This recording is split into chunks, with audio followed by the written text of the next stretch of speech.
পুঁজিবাজারে যারা নিবন্ধিত হবেন তারা কি সুবিধা পাবেন, অথবা নিবন্ধিত হওয়ার জন্য তাদের যেই সেই পুঁজিগুলো আছে সেই পুঁজিতে যদি কোনো ধরনের আইনি অসুবিধা থাকে সেগুলোকে সমাধান করার জন্য কোনো পদক্ষেপ যাবে কি যাবে না, এবং একই রকমভাবে সরকারের বিভিন্ন যে প্রতিষ্ঠানগুলো আছে সেগুলোকে বাজারে আনার ক্ষেত্রে আর কি ব্যবস্থা হবে। এখন আপনারা জানেন এইটি যেটা আমি বলতে চাচ্ছি যে সরকারের পক্ষ থেকে মাননীয় প্রধান উপদেষ্টার সাথে আপনারা জানেন যে একটা মিটিং হয়েছে। সেই মিটিংয়ে হয়তো আপনারা উপস্থিত ছিলেন না, কিন্তু সেই মিটিংয়ের পরে 5টা পদক্ষেপের কথা বলা হয়েছে। আমার কাছে দেখে খুব একটু আশ্চর্য লেগেছে। ওই 5টা পদক্ষেপের ভিতরে অন্তত 4টাও হতে পারে যদি ঠিক মতো দেখেন, সবই সরকারের করণীয়। আমি কিছুদিন আগে একজনকে জিজ্ঞেস করেছিলাম, গত সপ্তাহে সিকিউরিটি অ্যান্ড এক্সচেঞ্জ কমিশনের একজনকে, এই যে প্রধান উপদেষ্টা বললেন 2 সপ্তাহ তো হতে চলল, আপনারা কি করেছেন? ব্ল্যাঙ্ক লুক, পরিষ্কার চোখে। কারণ সিদ্ধান্ত হয় কিন্তু সিদ্ধান্ত তো কার্যকর হয় না, এবং সিদ্ধান্ত যে এমনি নেই সেটাও কি সকলের সাথে আলোচনা করে যৌক্তিকভাবে নেওয়া হয়, সেটাও তো হয় না। এটা তো আরেক সমস্যা। ঠিক সিদ্ধান্তও যদি মানুষ গ্রহণ না করে সেটা ঠিক না। এবং আমাদের অভিজ্ঞতা হলো যে আপনি সামগ্রিকতায় সুনির্দিষ্টভাবে কার্যকরী সিদ্ধান্ত নেবেন এবং স্বচ্ছ এবং অংশগ্রহণমূলকভাবে সেটাকে কার্যকরী করার ক্ষেত্রে এক ধরনের অংশীদারিত্ব দিতে হবে। এইটা একটা বড় সমস্যা হয়ে দাঁড়িয়েছে। ঠিক কাজও বেঠিকভাবে হচ্ছে না, একদিকে এটা আগাচ্ছে না, আবার অন্যদিকে মানুষের অংশগ্রহণটা ঠিকমতো হচ্ছে না। এবং আপনারা দেখেন, একটা তো হলো সরকারের গভর্নমেন্টের শেয়ার বাজারে ছাড়া, আরেকটা আমরা বলছি যে বিভিন্ন নন লিস্টেড কোম্পানিকে সুবিধা দেব। আপনি দেখেন এটা একই রকমভাবে বিদেশি এক্সপার্ট, এইটা একটা অদ্ভুত জিনিস আর কি। মাঝে মধ্যে বিদেশি এক্সপার্ট বললেই মনে হয় যেন আমাদের দেশে আর কেউ কিছু কোনোদিন করে নাই বা এগুলি কিছু জানে না, এবং তাদের কোনো ধরনের ব্যবহার করার সুযোগ না দিয়ে প্রথমেই আপনি বিদেশি যারা এক্সপার্টের কথা আমরা বলি। এটা আমি এই পেশায় আছি দেখে আমি বলছি না, আমি বলতে চাচ্ছি পৃথিবীতে বহু ক্ষেত্রে আমাদের কারিগরি পরামর্শ নেওয়ার দরকার আছে, কিন্তু যদি দেশের ভিতরে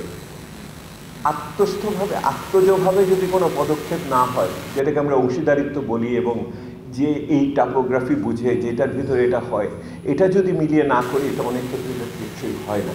কারণ সেই বিচারে মানুষের দেশের প্রতি এক ধরনের অনুরক্ততা থাকার ব্যাপার আছে।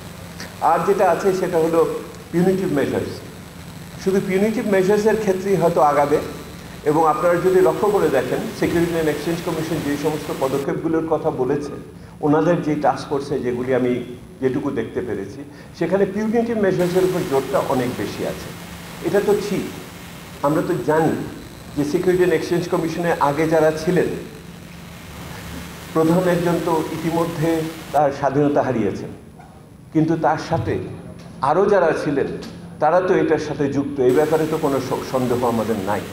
আমাদের হোয়াইট পেপার যেটা আমরা শ্বেতপত্র লিখেছি সেখানেও আমরা পরিষ্কারভাবে বলেছি যে এই যা ঘটেছে এটা শুধুমাত্র আপনি বিচ্ছিন্ন কাউকে দায়িত্ব দিয়ে এটা পারবেন না, এবং রেগুলেটরি ফ্রেমওয়ার্কের ভিতরে যারা ছিলেন, যারা ওই লিস্টিংগুলো করেছেন, যারা ওইটাকে সুযোগ করে দিয়েছেন, তারা যদি এটার সাথে যুক্ত না থাকেন তাহলে এটা হতে পারতো না এটার ভিতরে।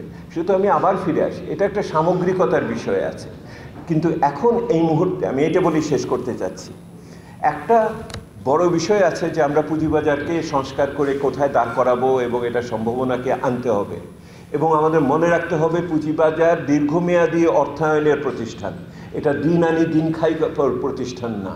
কেউ যদি মনে করেন যে প্রত্যেক দিন বাজারে আমি এইটা বিক্রি করে কিছু দিয়ে বাজার করে ঘরে ফিরবো, তাহলে এইটা আমাদের ভুল হচ্ছে, তাহলে আমরা কোথাও ভুল করেছি। এইরকম একটা ধারণা যদি কাউকে আমরা দিয়ে থাকি, আমাদের এটা দীর্ঘমেয়াদী অর্থায়নের জায়গা হিসেবে গড়ে তুলতে হবে। সেই গড়ে তোলার কাজটা যতক্ষণ আছে, তার পাশাপাশি এই মুহূর্তে জরুরি কিছু পদক্ষেপ নিঃসন্দেহে আমাদের এখানে নেওয়া দরকার। এখন যে অচলাবস্থার সৃষ্টি হয়েছে এটা কোনোভাবেই উপকারী হচ্ছে না।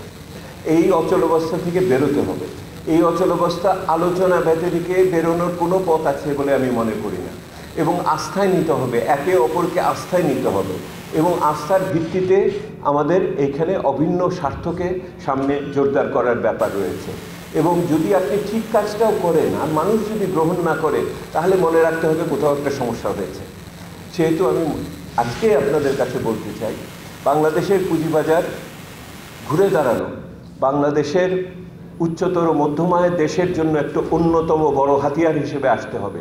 এলডিসি থেকে বেরোচ্ছি, এই পুঁজিবাজারের ভূমিকা আরও বাড়বে এবং এটাকে আমাদের যথেষ্ট ব্যবস্থা করতে হবে। আমরা যে বলি যে সাস্টেনেবল ডেভেলপমেন্ট গোলস, সেখানেও যারা পিছিয়ে পড়া মানুষগুলোকে পুঁজিবাজারের অংশ হিসেবে কীভাবে সুবিধা দিব সেটাকেও ভাবতে হবে। এই বড় ভাবনাটা যখন চলছে, তখন ছোট সমস্যাকে আমাদের ভুলে গেলে হবে না। এই মুহূর্তে একটা সর্বজন স্বীকৃত সকলের অংশগ্রহণের ভিত্তিতে একটা প্যাকেজ দাঁড় করানো খুবই গুরুত্বপূর্ণ হয়ে দাঁড়িয়েছে এবং সেই প্যাকেজের সাথে নিঃসন্দেহে ব্যাংকিং খাত, অন্যান্য আমাদের যে কর ব্যবস্থা, এগুলির সম্পর্ক আছে। আগামী দিনে কদিন পরে বাজেট আসছে, আমি দেখতে চাই সেই বাজেটে পূর্ণাঙ্গভাবে এই প্যাকেজটি যেন সঠিকভাবে প্রতিফলিত হয়।